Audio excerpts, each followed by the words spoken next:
Thanks for coming on, and I really appreciate you doing this. And usually, how I start most of the podcasts, I kind of just ask the other person, tell me a little bit about yourself. This way, I don't butcher it trying to do it for you, and basically just tell me about a little bit about the industry you're in, and we can go from there. Okay, great, great. Well, thank you for having me. Yeah, no problem. I'm glad to be here and take part in this. Where to start? Well, I'm originally not from Long Island. Okay. I grew up in upstate New York, in Western New York, Okay. about 40 miles south of Rochester, in the heart of the Finger Lakes. And Small town. yeah, it's very, very rural, very small town. Nearest grocery store was, 15 miles away. Oh, okay. School So, was a 45-minute bus ride. It was pretty rural, very, Yeah. very rural. And then, from there, I went to college at Oneonta State University. Okay. Got a degree in history. Nice. And then spent a little bit of time kind of skiing and surfing and windsurfing across the country for about a year and a half. Oh, And nice. then, Where'd you do skiing? Utah. Utah. Salt Lake City, Oh, Utah. I lived in Utah for a bit. My wife and I are trying to go there. We went to Breckenridge last year, and this year we're thinking. Oh, not this year, but February we're thinking about going to Salt Lake City. Oh, Check that'd be out the great. nice- Salt Lake's, if you're going to get in a plane to fly anywhere, fly to Salt Lake. It's Oh, great. okay. Then I'm a sure great- there's tons to do there, right? A lot of the city is a great city to be in, and within 20 minutes you're within some of the best skiing in North America. Oh, that's nice. So it's How really long? cool. How long did you skied? You said Yeah, I skied for how long? quite a bit. Oh, okay. Yeah, I find it. There's just something about being on the mountain that's Yeah. just. It's just so peaceful. Yeah. Honestly, being on in the snowy conditions Yep. and no one's around you, unless you go on like a Christmas holiday or something. There's too many people. But if you go during the week, it's so peaceful, clears your mind. Yep. It's a nice experience. It But is. I Sorry enjoyed it. sorry to hijack. Well, your, we can actually get back to that in Yeah, a right. moment. Then I went to Appalachian State University in North Carolina, where I received my master's in public administration. Oh, okay, cool. And that degree is a combination of like an MBA with finance and management with a public policy overview. Nice. So I, a little bit of a policy wonk, and because I focused on economic development for local governments, I have a little bit of a background in economic development and infrastructure What for government. what made you want to get into? What made you think about doing that? I really enjoyed politics in government, but I Okay. didn't want to be a lawyer or a politician. Okay. I really wanted to work on, the policy side, and kind of had a real connection to local government, and that had the greatest impact on people's lives. Yeah. With the school districts, the jobs that are in the immediate area, crime, quality of life, Yeah. water quality, and whatnot. Oh, that's cool. And then, from that, I actually ended up working for a couple of different local governments, North Carolina County government. Then I came up to New York State, and I worked for a New York State assemblyman as a staffer. Oh, how was that? It was great. Yeah. I enjoyed it. It got me kind of a dose of what New York State politics is like, and I enjoyed it.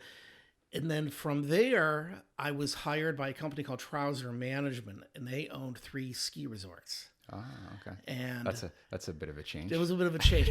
It actually, one of the reasons why I got the first job is that they were looking to do an expansion, and they needed someone that understood local government, economic development, that could handle the communications. Okay. And then the sales part of it, I had from some prior experiences. And that got me into the ski resort world, where I worked for about 12 years with a couple of different companies in the East Coast as as director and vice president of marketing. And What did that consist of? Well, I know marketing, but is it just trying to promote the yeah, business in the local community, basically?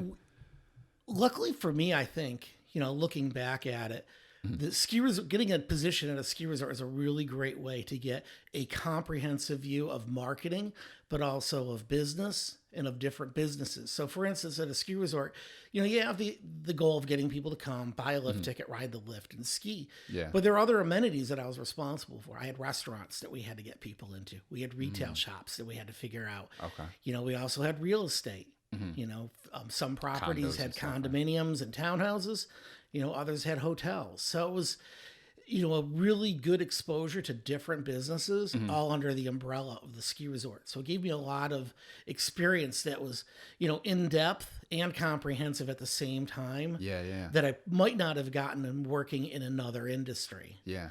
And Yeah, it sounds like it was great. And on top of all that, I got to ski. Yeah, right. I know that's such a change because you were, working for an assemblyman, so you're probably like suit and tie, clean shave, and then it's like you're on the mountain. Yeah. It's like the complete opposite. Yeah. Well, I was a lifelong skier. I mean, I grew up next to a ski resort, and my first job really as a teenager was a junior instructor and then a full instructor. So I spent a number of years, teaching skiing, and I did that through college. So I had a pretty good idea of what the mountain resort lifestyle and work was kind of like. But it wasn't until they really tapped into my academic and prior experiences to get a real job at a ski resort, the inside jobs. Yeah, I feel like that.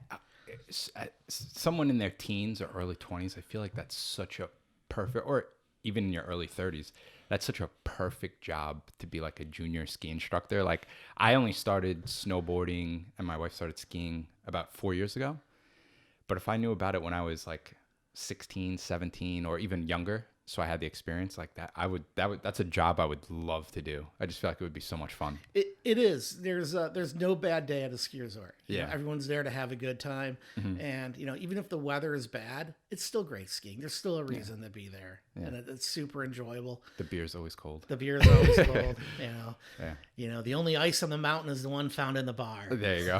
There you go. That's what you'd say. But, it was a really good experience. I worked in the ski resort industry for 3 major resorts in the East Coast, and it gave me an opportunity to work with, again, a diverse amount of businesses within the umbrella of the resort, large budgets, local media, and also, most resorts are the largest employer. So I did kind of get that public policy feel working with workforce development and some of the local economic development people, through travel and tourism. Gotcha. So it was, for me, it was a great experience to then branch off from to consulting when I relocated to Long Island, in 2011. Okay. And, with that, I was able to really be able to relate with a lot of small and medium-sized businesses here. And, I started Great Bay Communications. We're a marketing operations and management consulting firm, really to kind of take the experiences that I have and with the team that I would assemble to work with clients, small and medium-sized businesses and not-for-profits or, any organization that has a challenge that we could help them with. I have a depth that I could pull upon. To help some businesses. It's not like I was a one silver bullet marketing experience. Yeah. I'm able to draw upon, 12 years, multiple businesses and industries and, to kind of come up with some things. One of the big things that, not big things now, it's been for a number of years now is, digital marketing and social media. We were one of the ski resort industry is one of the early adapters to those technologies. We use that for our communications, for, promoting the web, on the web for the ski resort, but also engagement with our clientele, photos of the day. I mean, I remember, back in the late 90s, we would do a photo of the day to kind of present what was going on and get our visitors to engage with us. I'm thinking, oh my gosh, it's going to be like years before there's going to be video. Yeah, right. Yeah, okay, like 9 months later. It moved really quickly. Yeah, and Okemo does in Vermont, they do a great job of social media marketing. They're always posting a story on Instagram or Facebook. They're always putting up I see they're always running like, those targeted ads on like social media. I always get the pop-up like at the beginning of the ski season, buy your ticket now and save 30% or whatever the case may be. So yeah, I've seen other mountains. Yeah, push it pretty hard. I think it's, I think it's pretty safe to say that the hospitality resort, bringing the ski resort industry into that, is really one of the early adapters of that form of marketing. And part of it is just, that connection with your clientele, with your guests. and getting that engagement. And now we call that content marketing. Yeah. But they were, we were one of the first people to really wrap our arms around that. Cool. And, it's been exciting to see, that go from where we were in 1999 to, 20 years later. Yeah. 2019. That is cool. So, your company, they started in 2011 when you moved here? I moved here in 2010. 2010, and okay. I took a little bit of time off to kind of get to know the area. I was not from there. I moved here due to marriage. I met a wonderful woman, and we got married. There you go. I consider Long Island my home. I moved here. I knew that this was going to be my home, and I got involved in the community. I started getting involved with the business community through the HIA, the Hauppauge Industrial Association, to learn about the business community of Long Island. But I also joined the Bayshore Lions Club, to be part of the community and, learn more and, start to just meet and network with people. Yeah, and I think the Lions Club is a great thing to get into, especially if you have a Bayshore-based business. And just because, like you said, you learned so much. It's not just about networking. You learned so much about the community. I feel like every meeting I went to, I always learned something new about Bayshore. Oh, there's a new building going up in the area. Or, Sean, if you need help with this aspect of your business, Craig can help you with this. Or you're always doing good charitable fundraisers for Christmas and Thanksgiving. And I love that they had such a good vibe there. Yeah, I've gotten a lot out of the Lions. I've really enjoyed it. The people that I've met are now, I would consider my closest friends in Bayshore.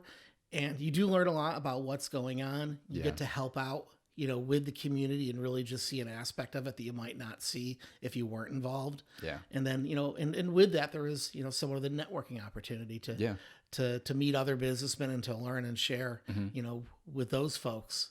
Yeah.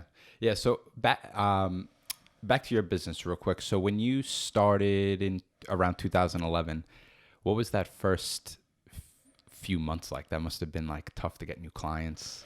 Like, how is that? What was that whole process like? What's interesting was the irony of it was, coming from a sales and marketing background, I didn't really know how to approach being a consultant. Yeah. There's no class that you go in college to like learn how to become a consultant or start a marketing firm. There's lots of books, I suppose, that are out there now that I've looked at, but in the end, it's getting out, meeting with people, networking, understanding the value that you could provide, being able to articulate it. And then, truthfully, the hardest part was trying to come up with what the fee would be, how to charge for that and, what was fair. And, through trial and error, you kind of hone it in, but it was stressful and exciting at the same time. I really enjoyed it. And, I had some clients that I started with that I was with for years. Oh, okay. So it was, just to, kind of back up a little bit, what we do is we do kind of like three things. We're a marketing, operations, and management consulting firm. And really what that means is we'll help a business or an organization, whether it could be a not-for-profit, kind of determine what its communications and or sales income revenue goals are, and then try to match strategies to that. The last thing that we talk about is what does an ad look like? We first develop what is the strategy, what's the budget, what are the measurements that we're going to use for success, and then we'll learn what the actual tactics are. Gotcha. And we'll pull out of the toolbox whatever the appropriate tactic is for that business. And you guys focus mainly in like the Bayshore Islip area, or you're all over Long Island? I have clients both in Nassau and Suffolk County, and I've worked with a financial organization in Manhattan, but predominantly we're here in Suffolk County. And, I guess it's a small organization, it's just me, and I'll bring on another consultant based on what the project may be if it's needed. Kind of the three levels of business that we provide. The first one is project management. I'll come in, I'll help you with some sort of marketing project. If you have a project you want to launch, you're not really sure how to go, then I go, you're on your own. And that's, one-offs. Then I'll do something on the full other end of the spectrum, which is, comprehensive leadership. I'll come in and act as your outsourced marketing director. You may not have a marketing director, or you might have a marketing manager that needs a little bit higher level of sophistication in developing strategy and implementation, or you have a project that you want to bring on board that needs a long-term, campaign management. I'll come in and act as an outsourced marketing director. Okay. And when you say marketing director, that's like somebody who would come in and basically help portray your company's message and help generate leads and growth in the company? Yeah, absolutely. Okay. We'll come up with, the strategy, develop the tactics, implement it, but I've also been involved with, internal, personnel issues, selecting salespeople, bringing staff on board. Okay. And, helping, in a budgeting process for, marketing and in its role in the entire budget of the company. Yeah. Okay. So we do, a fair amount of financial analysis. Yeah. How do you, I know you've been in business for a little while now. So how are you continuously prospecting for new clients yourself, or do you try to do that mainly through networking and kind of just let it be organic? If I put all my clients in a room, there's a good chance that they would all either know each other or know someone that knew one another. Yeah. It's, it's organic and through networking. Okay. One client will lead to another. Like, hey, I've got a friend that has this business. He's got this problem. I thought you might be able to help him. Mm-hmm. And that's like 80% of how I've met my clients. That's really cool. And I know you were doing the marketing for the mountains. What the snow resorts and stuff. What was there a point where you were like, hey, I want to go out and do this on my own? Like, I think it's time for me to, break off and do this. Not really. Yes and no. I guess it's kind of a funny question. It's a great question. I moved to Long Island due to marriage. I met a woman that's from Bayshore, and we decided to get married. And I moved here and I thought, I'll just, look for another marketing job. Mm-hmm. This is 2010. I mean, this is like the worst economy known to man. Yeah. You couldn't swing a 9-iron on Long Island without hitting like a newly minted marketing consultant that's a former marketing executive that had lost his job. Yeah, it was rock bottom. And so, I went on some interviews. It was a tough time. And I just, some advice that I was given was, hey, Craig, you've got some really good skills. Mm-hmm. Small businesses could probably really benefit from it, and medium-sized businesses, just, start consulting. And that was really the impetus of it. That's great.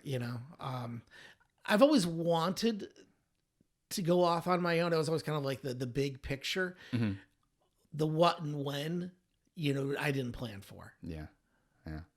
I know that's, it's funny. What I've noticed, I've been asking that question to everyone I've been interviewing, and some people, they know the exact moment, the exact time, and the exact person that, that told them, hey, go out and do this on your own. And then some people kind of just came organically. Mm-hmm. They moved because of something, and then once they moved, they decided to open up their own thing similar to you. Yeah. So I think that's a cool story. So let's bring it back just to wrap this off in the last 10 minutes or so. I've been people who are active in the Bayshore community. I like to talk about the apartments and the parking meters. I know it can be sore subjects sometimes, but I know a lot of apartments going up. My window's closed now, but after the podcast, if you open the window back here, you could see a brand new apartment building right, it looks like in my backyard. And then I know the Toro project is kind of in the works, and there's 3 or 4 other projects going on as well. What's your thought? Because I talked about it with Fenley last week, and he had some good input. And I always like hearing both sides. He really liked the apartments, and he thought they were good for many different reasons. And I feel like the negative stigmas on the apartments are always the park. Well, the 2 big ones I feel like are always the parking and the traffic. That being said, I live here. I haven't lived here my whole life, only a couple of years, so I personally don't think the traffic's too bad, but I guess not all the apartment buildings are done yet, so I don't know if it's going to get a lot worse. But what's your thoughts on all that? Directionally, I'm in favor. If you're speaking specifically of the Toro apartment project, I'm directly in favor of doing something with that property. Yeah. Right now it's providing zero economic tax base, revenue for the township. Yeah. It does need to be developed. I think this is, municipalities, communities throughout New York State, especially here on Long Island, are facing a challenge, and that's there's just not enough money being put into the coffers. Yeah. And you kind of have three choices, I think. Choice one is you do nothing, you don't raise any more money and you got to cut expenses. So what are you going to cut? The other choice is the people that live here, they can pay more. I don't know if you want to pay more or not. That's kind of that's a tough one. Yeah. And the third choice is, figure out a way to grow and plan for economic development for the community so that there are other people and other entities and companies or, paying into the tax base. And I kind of lean towards, let's figure out a way where we can have, planned, sustainable, smart development that impacts the municipality with a positive amount of money. Not negative, not a ton of tax abatements that wash away where you get some tax gains from, but there may be some trade-offs there, and have good planned growth. So I think I'm certainly in favor of the apartments. I think it's just let's see where it shakes out with the back and forth with the developer and the town and the community to come up with what's the right fit. Yeah. But we can't have the drawbridge effect. You can't say, well, I live here now, I'm going to bring up the drawbridge and not let anyone else in. Growth and change is going to happen. It's going to happen, yeah. You just have to be, smart and be, part of the process. Yeah, I think the Toro development too, just looking at it from a positive standpoint, that whole Union Boulevard area, similar to what Jason said, that whole Union Boulevard area where there's like that abandoned, it's like a little strip mall and it's got like graffiti all over it. It looks like, I'm pretty sure all the stores are completely empty in there. And then that 7-Eleven too, I think it'll revitalize some of that area. And hopefully that'll help fix the train station a little bit. Because, the stairs going up the train station and coming down, if you ever had to walk on one side of the tracks and walk up the stairs and up and around, the stairs are usually not in the best condition. So hopefully that would help all that out too. And did you hear, where JT's bar was? It's right, so right off Union, right over the train tracks on the right-hand side. That bar, it used to be Connolly's. Oh, yeah. Yeah. So they're talking about, I saw there was a post online, and there's like one of those signs in front of it now that says they're going to put an apartment building there too. Oh. I think it's a smaller one. I think it's only about 30 units. But I think that'd be good because that building too just doesn't look too. That building doesn't look too good. So if you took that out and put something, Long Island is suffering from the youth and brain drain, and young people are leaving because there's no place to live. It's not very affordable to stay here. The amenities aren't necessarily here that they would want. When I say young people, I'm people that are in their late 20s, 30s that would stay here. What I think what makes Bayshore such a great place to live is the quality of life. We're right here on the bay, stone's throw from Fire Island, great beach community. Yep. Then you tie that in, we're an hour from a world city, New York. Yeah. The train station is right here. Yeah. And, I think it would just be great to have all these, a little bit maybe aspirational, but, tech companies could start in Bayshore because they could be anywhere, but they need to be close to New York for, the financial resources and the global power that New York has. But these guys could start these companies where their quality of life is high and have the infrastructure to get into the city real quickly. I think Bayshore is a great community. It's got a lot of opportunity for, bringing new residents here with, new ideas, new businesses. And, I think it's got a pretty bright future. Yeah, I think so too. And it's funny you brought that up because I've probably said it on a bunch of podcasts now, but my wife and I actually moved here because my wife has a job in Manhattan. She works in the fashion industry. So she takes a train every morning. She takes an express train. I think it's about an hour. And I have multiple appointments in the week in the city as well. So it's so convenient for us. And then, like you said, my wife grew up in the city, so she likes that she can just walk out of the house and walk to Main Street, and go to the restaurants, or she doesn't have to get in a car to do everything. You know what I mean? So yeah, I could see how other people would think similar to that, and especially tech companies or other big businesses that maybe don't want to live in the heart in the city and pay all that crazy rent, but live a little ways away from it and have an easy commute and still live in a upscale, fun area. And like you said, access to the beach. I mean, in the summer, I'm at the beach all the time. It's beautiful. Yeah, I mean, if you're not on the beach in Bayshore, when you live in Bayshore, you're going to the beach, I mean, you're just missing out. Yeah, definitely. Definitely. So let's end this off. Is there anything specific that you want to leave off with that you think we left out pertaining to your business? Well, generally speaking, it's, we're getting to the end of the year, we're getting to the start of the new year. And I think this is a good time for, businesses to really reflect, on what they're doing with their business, with their marketing. If you're not doing it, annually, this is the time to start doing it annually. Just sit down and just say to yourself as a business owner, how much did I spend on marketing? Did it work? What was the return that I really got? And break out the fact from the fiction that you might have in your own mind. Yeah. And, develop a plan, develop a strategy, put some money behind it, implement it, measurement, Yep. and then repeat. Rinse and repeat. All right. And if somebody wants to reach out or contact you, what's the best way to reach out to you? The best way to get me is through my website, greatbaycommunications.com, and certainly on LinkedIn, Craig Peterlow.